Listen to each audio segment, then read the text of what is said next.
on the phone with us, we have Paul from Voice of the Martyrs. How you going this morning, Paul? Good, thank you. Hey, we are stoked to have you to talk about all things Christianity, our world, persecution, and how people are standing for their faith. And so I guess my first question, Paul, is where are we heading today? Oh, we're heading to the Philippines. Okay, awesome. That's interesting. The Philippines... I'm thinking, as I've been to the Philippines, I've been to Manila, I've been around the city there, spent some weeks over there. This is actually before I was a Christian, so I wasn't there for any kind of missionary purpose or Christian purpose or anything like that. But I got to hang out in the Philippines. It was a great time. But the Philippines is like a 90-something% Catholic country. When we talk about, Voice of the Martyrs is, people in persecuted places. What's happening in the Philippines? I'm going to guess that we're going to Mindanao. Is that am I guessing right? I have lived in the Philippines a couple of times, by the way. Yeah, that would be that's a good that's a good guess. But thank you for mentioning Manila. Many people don't know this, but there's a place in Manila where it's given to mostly Muslims. And it was a military base before, and then it was given to the Muslims to live in. And then there's a specific ministry inside that, because many churches would not be able to come inside. So there's this couple that I know who loves the Muslims, who wanted to teach the children. So they started a school with these children, teaching them how to read, to write, and then do some other things so that they would be able to learn. And then in the due course, many came to Christ. Wow. And, because of that, persecution happened to their families. They were very rejected, and they'd be neglected. But then amazing things happened, because even the Muslim community is protecting them from other Muslims. Wow. That's happening inside Manila. And that's why I wanted to talk about Philippines today, because most of the people don't know this, but there's persecution happening in the Philippines. And yes, you're right. Maybe it's not 90% Catholic anymore, because Muslims are growing, especially in Mindanao. So if you search today about the Grand Mosque of Asia, which they are building in Zamboanga, it's massive, it's huge, it's beautiful actually. And it's been funded by the Middle East. It's a 7-year construction. And I was just there recently, and just knowing about this, they said, just according to the ground, they said if Muslims are not able to go to Mecca for their worship, they would go to that mosque, Really?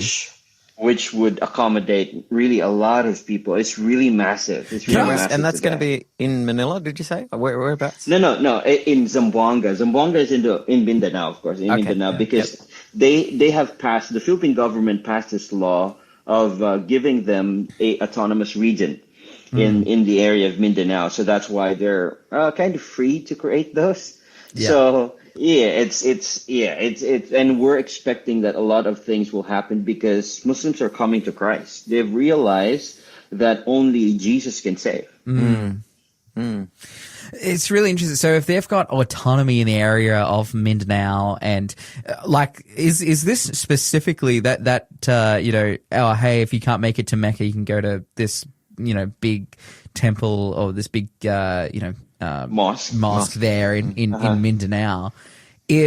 If is that specifically for Filipino people, or is that like, hey, if you're Indonesian, Malaysian, Malaysian, if you're Cambodian, if you're from that area of Southeast Asia, everyone's just going to go to Mindanao instead of Mecca. Is this like the prototype of that happening? I've never heard of something like that before.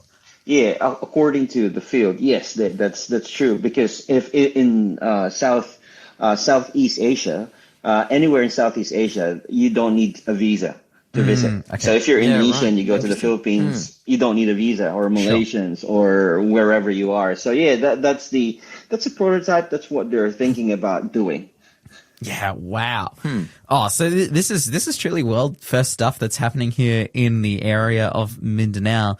Now, you've said that, there's a specific experience of your friends in Manila who are teaching the Muslim population there and as a result receiving persecution. Is a similar thing happening in this autonomous zone? If it's autonomous, if it's looking after itself, being ruled by itself, does that mean that non-Muslim population in Mindanao are having some kind of issues and problems as a result of that?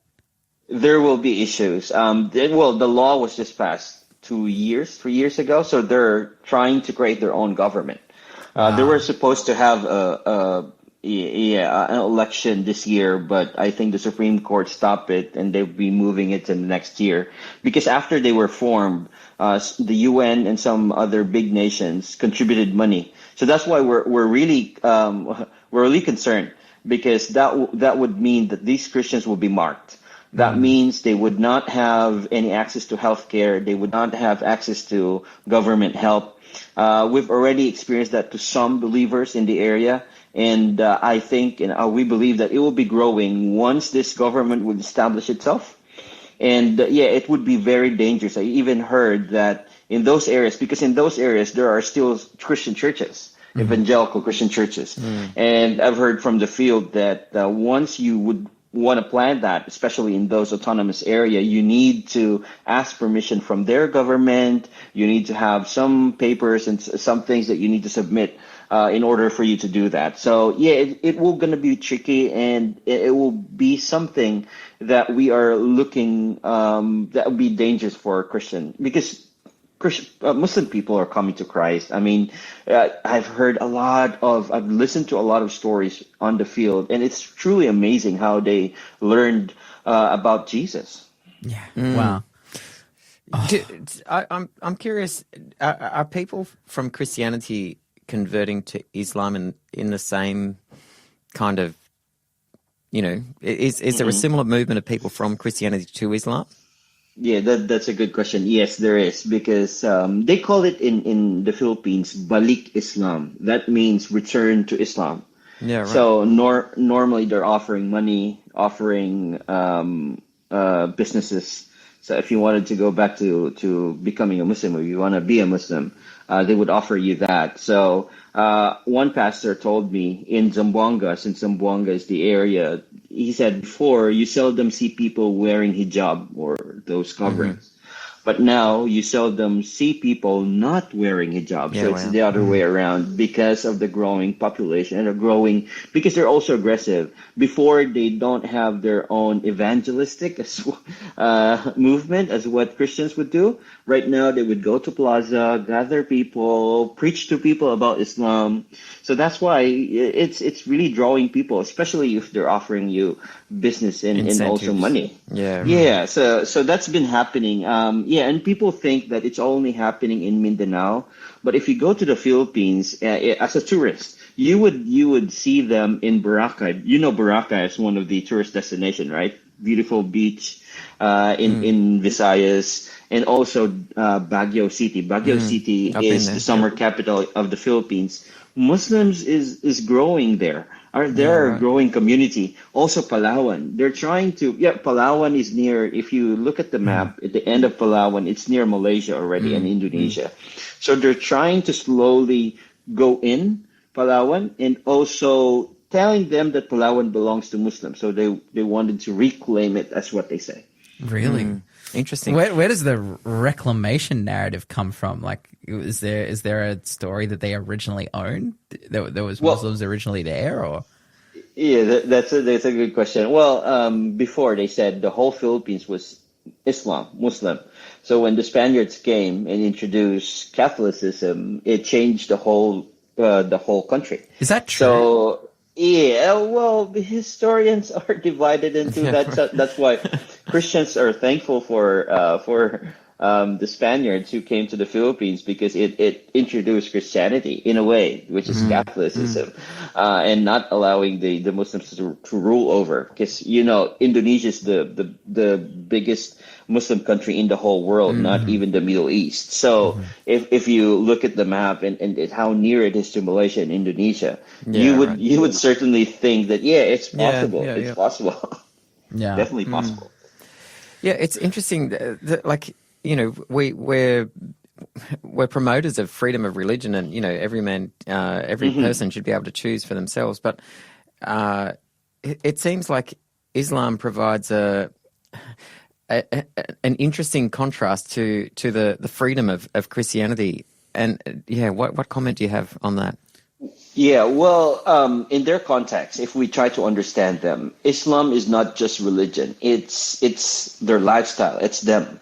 It's family. That's why when a Muslim would convert to any religion, especially Christianity, that means you have abandoned your own family, because that is your culture, that is your way, and that is you. So when you try to convert to other religion, Islam would treat you as infidel. That means you don't belong to us. You're an enemy.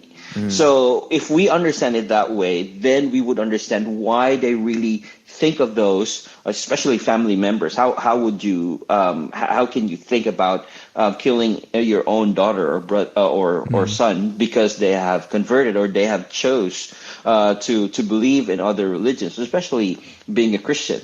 So in that sense, we would be able to understand them, where they're coming from. But of course, yes, that's what you said. If we're promoting freedom of religion and freedom to be able to choose our faith and our belief, that's a different thing for them. Because again, that's a family matter. And if you're leaving and you're betraying your family, that means you need to be disconnected or be cut off from that family. Yeah, wow.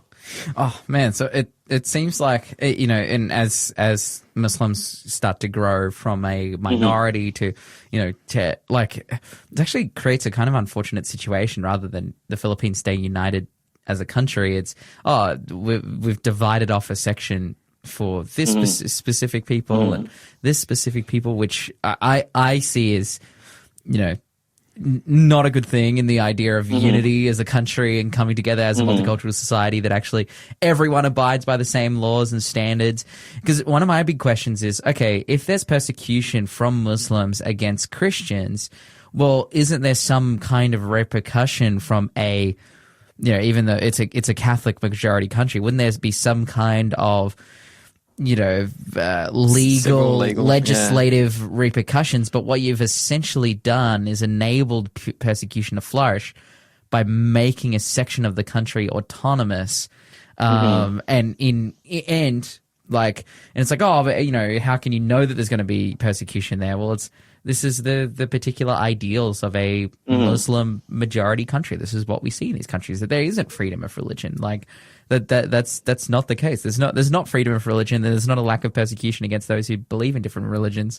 There's usually, if you go to Pakistan, there's blasphemy laws and you get killed. Like that's the reality. So yeah, I can see that this is such a dilemma in the Philippines. That's true.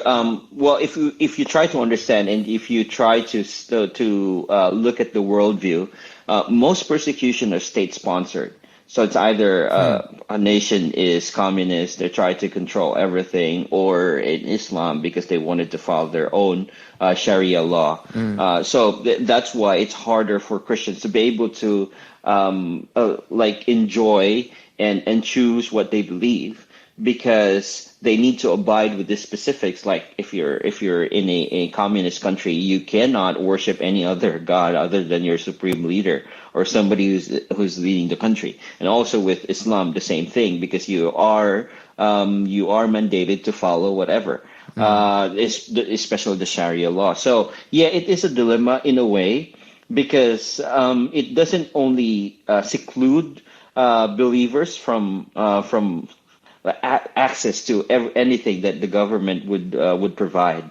It's simply because they're a believer, they would not be able to find job, they would not be able to find access to medical help, they would not have access to livelihood programs and other things. And of course, how and what would you do if you're living in that area? That's the only thing that you know and you do, and especially if your village itself, they're trying to exclude you. So what can we do as Aussies?